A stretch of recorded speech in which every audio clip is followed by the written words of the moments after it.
வணக்கம் ரிதி.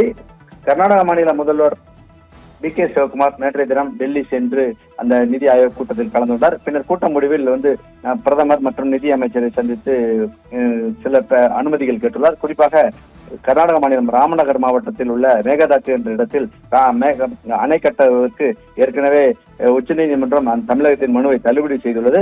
அதனால் எங்களுக்கு மேகதாட்டு பகுதியில் அணை கட்டுவதற்கு உடனடியாக அனுமதி தர வேண்டும் என்று ஒரு கோரிக்கை வைத்துள்ளார். பிடிவாதமான அந்த கோரிக்கை உடனடியாக எங்களுக்கு செயல்படுத்த வேண்டும் என்று ஏற்கனவே திட்டறிக்கை எங்களிடம் கொடுத்துள்ளேன். உடனடியாக எங்களுக்கு அனுமதி வேண்டும் என்றும் டி.கே. சிவகுமார் தரப்பில் கேட்கப்பட்டுள்ளது. இந்த நிலைமை இன்றைய தினம் நிலைமை பொறுத்தவரை கொடகு மாவட்டம் இந்த கேரள மாநிலம் வயநாடு பகுதியில் மழையே கிடையாது. இதனால் கேரஸ் மற்றும் கபினி அணைகள் வறண்டு போயுள்ளன.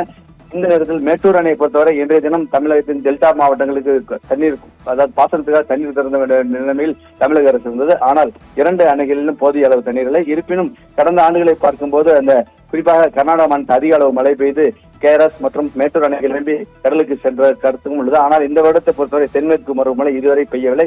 இதன் காரணமாக கர்நாடக மாநிலம் இந்த கிருஷ்ணராஜசாகர் அணையை பொறுத்தவரை மொத்த கொள்ளளவு 49 TMC இருந்தாலும் இன்றைய தினம் சுமார் 13 TMC தண்ணீர் உள்ளது. அதில் 7 TMC எந்த காரணத்துக்கும் எடுக்க முடியாது.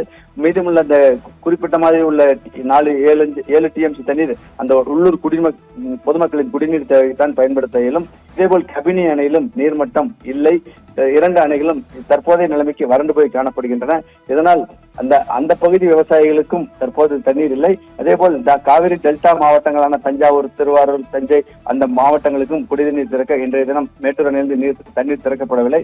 இந்த நிலையில் தான் மேட்டூரில், அதாவது அதிக அளவு மழை பெய்யும் போது அந்த கேரஸ் நிரம்பி அதிக அளவு தண்ணீர் காவிரியில் திறந்து விடப்படும். அப்போது மேட்டூரில் தேக்கி வைக்க முடியாது, கடலுக்குள் செல்வதால் உடனடியாக நாங்கள் மேற்கதாட்டு பகுதியில் அணை கட்டுவோம். இருப்பினும் தமிழகத்திற்கு கொடுக்க வேண்டிய அந்த 177 TMC தண்ணீரை கொடுப்பதில் எந்த பாகுபாடும் காட்ட மாட்டோம். மீதமுள்ள தண்ணீரை நாங்கள் சேமித்து வைக்க வேண்டும் என்ற கோரிக்கையை தான் கர்நாடகம் வைத்துள்ளது. மேகதாட்டு பகுதியில் அணை கட்டுவதில் கர்நாடகா முனைப்புடன் செயல்படுவது குறிப்பிடத்தக்கதுங்க. ரிதி.